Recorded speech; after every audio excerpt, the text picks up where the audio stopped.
Hello दोस्तों, आज हम बात करने वाले हैं कैलाशनिकोव फिल्म के बारे में। यह फिल्म एक हथियार के बारे में है जिसका नाम AK-47 है, जिसे आज भी आधुनिक और ख़तरनाक गन माना जाता है। इस हथियार का खोज कैसे हुआ और किन हालातों में हुआ, इस बारे में इस फिल्म में बताया गया है। वर्ल्ड वार II शुरू हो चुका है और ये साल है 1941 का। जर्मनी और रसिया आपस में युद्ध कर रहे होते हैं। तभी जर्मनी के सैनिक एक रसियन टैंक को घेर कर उस पर हमला कर देते हैं। उस टैंक में 5 सैनिक होते हैं और एक एक करके 4 जवान शहीद हो जाते हैं और 5वां टैंक का ड्राइवर है जो कि बेहोश हो जाता है।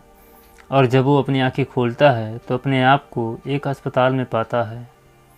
इस सैनिक का नाम होता है कैलाशनिकोव मिखाइल। उसकी तबीयत में सुधार होने के बाद उसे और बाकी कुछ सैनिकों को शहर भेज दिया जाता है, जहां से वो लोग अपने घर छुट्टी पर जा सकेंगे। लेकिन शहर पहुंचने से पहले उनकी गाड़ी रास्ते में ही फंस जाती है। बहुत कोशिश करने के बाद भी गाड़ी आगे नहीं बढ़ पाती है, क्योंकि उनकी गाड़ी कीचड़ में फंस चुकी होती है।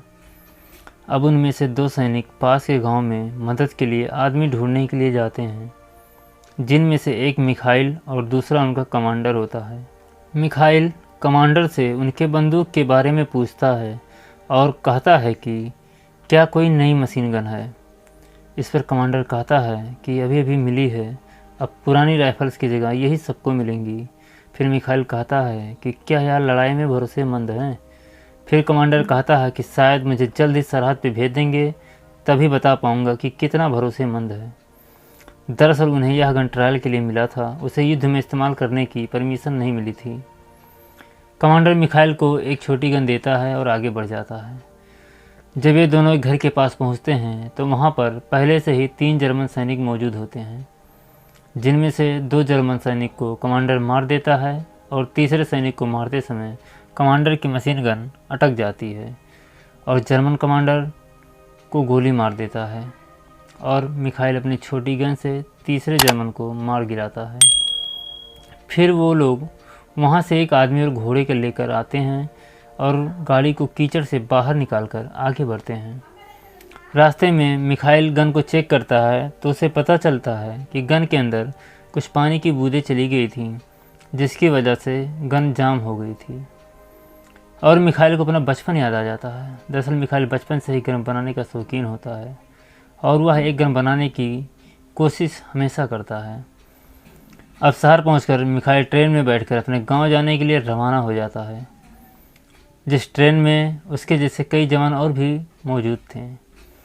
उनसे बात करते समय मिखाइल एक जवान को अपने हथियार की ड्राइंग दिखाता है और कहता है कि मैं इसे बनाना चाहता हूँ। फिर जाते समय रास्ते में एक मताई नाम का स्टेशन मिलता है, जहाँ पर वो उतर जाता है। वहाँ पर ट्रेन के पुर्जों को बनाया जाता है। मिखाइल वहाँ पहुँचने पर वहाँ के वर्करों से पूछता है कि आंद्रे जी कहाँ मिलेंगे। उनमें से एक कहता है कि यहीं कहीं होंगे। फिर वो आंद्रे से मिलने चला जाता है। आंद्रे से मिलने पर आंद्रे से पूछता है कि क्या मैं तुम्हें जानता हूँ। तो मिखाइल कहता है कि जंग से पहले मैं यहाँ काम करता था। लेकिन आंद्रे मिखाइल को बाहर निकाल देता है, क्योंकि मिखाइल डिपो में एक गन मशीन बनाने की बात करता है। अब मिखाइल उदास होकर बाहर बैठा होता है। तभी वहाँ एक सुपीरियर अफसर आता है और मौका देख मिखाइल उससे बात करता है। वो उनसे डिपो में हथियार बनाने की सिफारिश करता है और वह अफसर मान भी जाता है और एक सिफारिश खत के साथ मिखाइल फिर से डिपो में चला जाता है, जहाँ उसे डिपो में गन बनाने की परमिशन मिल जाती है। मिखाइल अपना काम शुरू कर देता है, लेकिन एक हाथ में चोट लगने की वजह से वहाँ बहुत परेशानी होती है। और यह देखकर वहाँ पर काम करने वाले लोग अपना काम समाप्त करने के बाद मिखाइल की हेल्प करने लगते हैं और कई दिनों तक काम करने के बाद एक गन बनकर तैयार हो जाती है। मिखाइल इस गन को ट्राई करता है और इसके हिसाब से सब कुछ ठीक होता है। अब इस गन को दिखाने के लिए मिखाइल सेना के डिप्टी मिलिट्री कमिश्नर कर्नल वेजोराव से मिलने के लिए जाता है। वहाँ पर बैठे कुछ सैनिकों से वो अपने गन के बारे में बताता है और दिखाता भी है, लेकिन वो लोग उसे गिरफ्तार कर लेते हैं क्योंकि उसके पास गन होता है। अब वहाँ पर एक दूसरा अफसर आता है और मिखाइल के हाथ से बनी हुई गन को देखता है और कहता है कि मैं कमांडर आपसे जा रहा हूँ। और कल के बाद ही मिलूँगा। और वह गन लेकर चला जाता है। वह गन को ट्राई करवाता है, उसे वो गन बहुत पसंद आती है और वो मिखाइल को उस गन में कुछ और सुधार करने के लिए कहता है और देश के हथियारों के कंपटीशन में हिस्सा लेने के लिए कहता है। और एक टेस्ट करने के बाद मिखाइल को कंपटीशन में हिस्सा लेने की परमिशन भी मिल जाती है। फिर मिखाइल कंपटीशन की तैयारी के लिए मोक्काऊ नाम की जगह पर 1943 में पहुंच जाता है। वहाँ मिखाइल दिन रात मेहनत करके अपने गन को हल्का, सटीक और मजबूत बनाने की कोशिश करता है। लेकिन इस गन को कंपटीशन में भाग लेने के लिए इसकी ड्राइंग भी चाहिए थी, लेकिन ड्राइंग मिखाइल नहीं बना सकता था क्योंकि वह बहुत कम पढ़ा लिखा था। अब इस काम में उसकी मदद के लिए कैथरीन नाम की एक लड़की को अपॉइंटमेंट किया जाता है। साथ में काम करते करते दोनों में नज़दीकियाँ भी बढ़ जाती हैं और वो लोग एक दूसरे को पसंद भी करने लगते हैं। बहुत मेहनत करने के बाद मिखाइल इस कंपटीशन में जीत नहीं पाता है। फिर साल आता है 1944 का। मिखाइल फिर गन की फैक्ट्री में आता है और कई सुधार करता है और कंपटीशन में जाता है, लेकिन वह फिर असफल हो जाता है। मिखाइल बहुत बुरी तरह से टूट जाता है, पर जल्द ही खुद को संभाल लेता है और कैथरीन से शादी कर लेता है। वह फिर से अपनी गन को परफेक्ट बनाने के लिए काम में जुट जाता है क्योंकि ये गन उसका सपना है। बिना इस गन को बनाए उसे चैन नहीं आने वाला है। फिर एक दिन खबर आता है कि रसिया जर्मनी से जीत गया है और युद्ध भी समाप्त हो गया है। सभी लोग बहुत खुश होते हैं। मिखाइल अब बहुत चिंता में होता है कि वार ख़त्म होने के बाद ना तो इस गन की ज़रूरत है, ना ही इसका प्रोडक्शन हो पाएगा।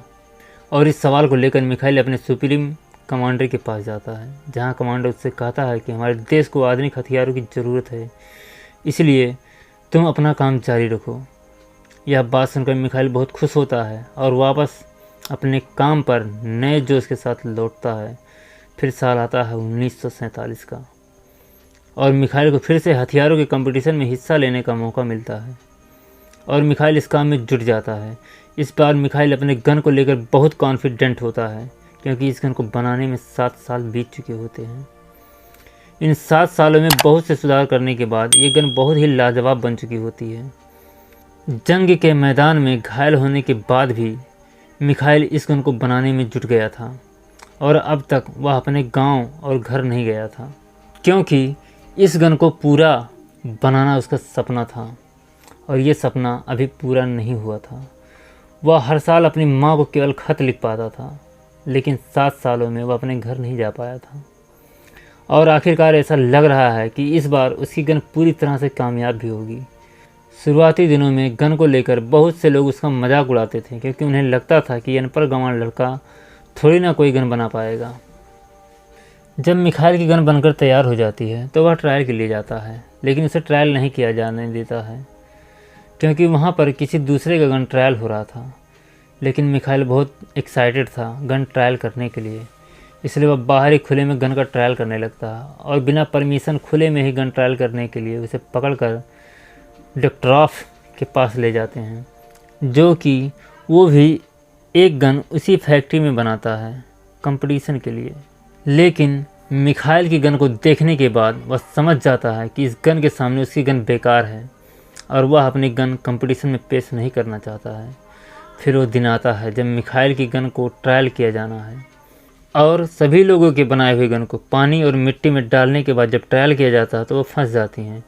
लेकिन जब मिखाइल की गन को पानी और मिट्टी में डालने के बाद चलाते हैं तो वह एकदम सटीक चलती है। इस प्रकार मिखाइल की गन कंपटीशन में जीत जाती है, जिसे आज हम AK-47 कहते हैं। ये गन आज भी सबसे आधुनिक है। इतने समय बाद भी इस गन का इम्पॉर्टेंस कम नहीं हुआ है और ना ही इससे बेहतरीन गन बन पाई है आज तक। और फाइनली मिखाइल के गन का प्रोडक्शन भी शुरू हो जाता है और इसको सेना में भी मंजूरी दी जा चुकी होती है इस्तेमाल करने के लिए। और आखिरकार मिखाइल 10 सालों बाद अपने फैमिली के साथ अपनी माँ के पास अपने गांव पहुंच जाता है। AK-47 जब पहली बार बनाई गई थी तो सबसे पहले साल में ही 2 करोड़ प्रोडक्शन हुआ था और बड़े बड़े नामी लोग एक दूसरे को गिफ्ट के रूप में दिया करते थे। तो ये थी AK-47 के इन्वेंट और इन्वेंशन की कहानी। हेलो दोस्तों।